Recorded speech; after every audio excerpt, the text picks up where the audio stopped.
Dati-rati kay layo ng agwat ni na Haru at King. Ngunit ang tadhana may ibang plano sa hiling. Hindi na kailangang humabol o maghintay pa, dahil ang anino ni King papalapit na sa tuwina.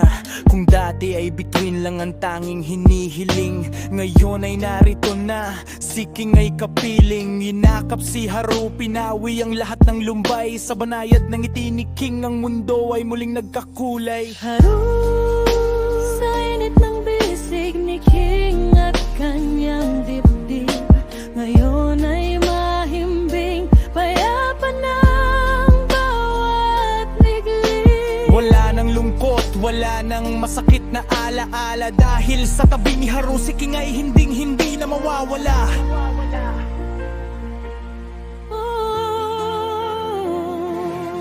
Namasdan na kita, King, narito ka na talaga. Kung sa puyat na gabi, ngayon ay ikaw na ang kasama.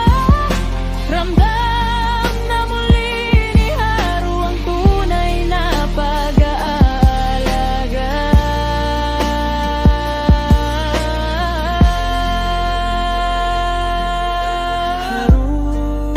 Namasdan na kita, King, kay saya na nating dalawa.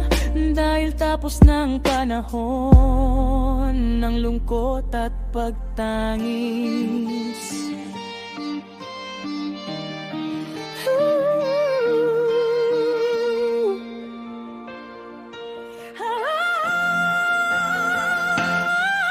Namasdan